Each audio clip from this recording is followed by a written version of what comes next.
Salam, and welcome to the first episode of a brand new show, Figuring Out Life. We're going to connect the dots of everything that we know so far, theories, facts, universal laws, religions even, all with the sole intention and purpose for us to reach the truth and find our light. Today's episode, we're going to cover emotions. What are emotions and why do we feel them? Emotions are feelings, but not all feelings are emotions. What am I trying to say? Emotions actually belong to your immune system. They're a feedback mechanism.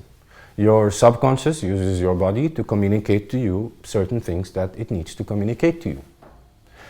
For example, if your hand is on top of a burning candle, you will get a feeling that you are being burnt and you need to stop doing this.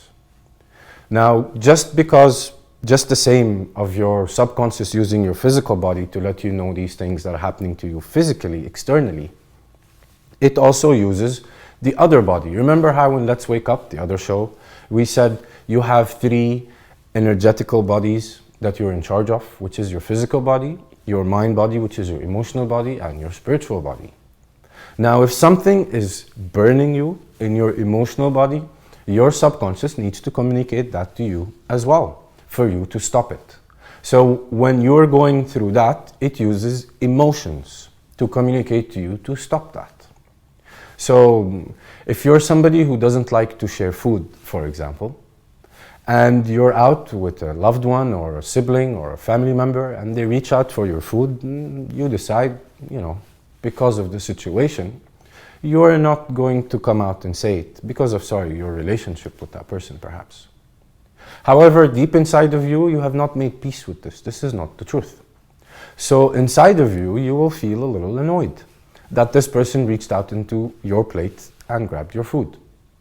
And you have one of two choices now. You either keep this emotion in and you don't speak it out, or you speak it out. If you speak it out, you will process this event and your subconscious will stop releasing that chemical into you for you to stop doing this action. Remember, the immune system is obviously there to serve you. It's literally there to heal you. We know this.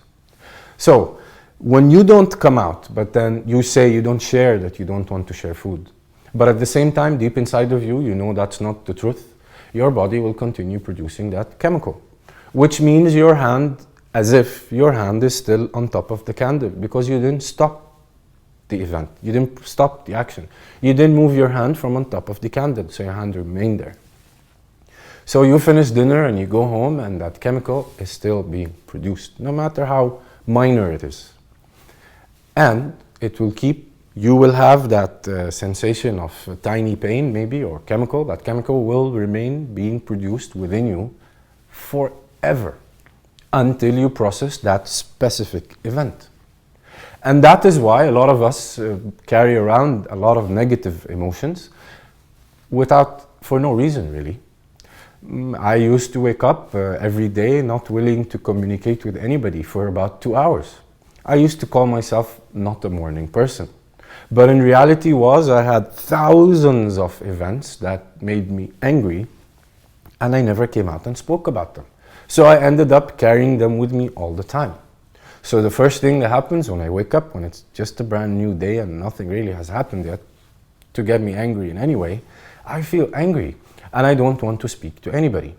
That's because my dominant negative emotion was anger. Now, once you start processing each event as it comes, once you start this person inside of you, the real you that you have locked in a closet, once you start bringing it out, once you start sharing with the world who you really are, you build rapport with this. You start aligning your three bodies. Also something we spoke about in the other show, Let's Wake Up, was alignment of the three bodies. So this will assist you aligning with your three bodies, because if you're doing something in reality that's not actually the truth, it's not who you really are, you will start losing yourself. Emotions are called negative emotions. Some emotions are called negative emotions, not because they're bad emotions. They're very useful and helpful to us. They're survival emotions. And just like everything in the world, for it to exist, its opposite has to exist. So for sadness to exist, happiness must exist. It's there to protect you. It's not there for it to punish you. But what you need to do is when you feel something, you have to come out. You have to either process it externally or internally. To be honest, processing it externally comes only internally first. What I'm trying to say with internally, externally is either you internally make peace with the fact that, okay, I'm okay with sharing food now, because you actually took a decision once not to share food, or you continue saying, no, I don't share food, and come out and say it. That will help you build rapport with who you are, who you really are. And that means you will be able to align your three bodies, and that means you'll be able to achieve everything and anything you want in the world. Again, emotions, just like everything in the world, is electrical and fall on the electrical frequency of the earth. There is zero, everything below zero is minus, everything above zero is plus. That's why these emotions are called negative emotions, because they're in the minus. The negative emotions that are in the minus are anger, fear, conflict, guilt. They're all in the minus. And just like all these are available in the minus, there is exactly the same opposite ones. Otherwise, they won't exist. So we have the choice to always choose and realize which choice we have. We also have to be very careful in listening to our bodies, to ourselves, to our mind. When it's communicating to us via emotions, what is it that it's trying to tell us? So if it's a negative emotion, it's trying to tell us to stop what we're doing. Or whatever is happening around us is not serving us. It's not according to our morals, our principles, our lives. And that's the time you need to realize that your subconscious is using its language to communicate to you to stop. And when it makes you feel something that's positive or plus, that means more of this, please. That means this is serving us, this is serving humanity, we're being able to contribute further. That's why when you help somebody who's in need, you feel lifted, high, great, and vice versa. When you do things that you're not happy about, you feel low, down, negative. So now you know what are emotions and why do you feel them. I trust you liked this episode. I will see you next week, where we're going to speak about manifesting and receiving. How do we do both? And where is it that most of us do the mistake of missing one or the other? See you next Friday.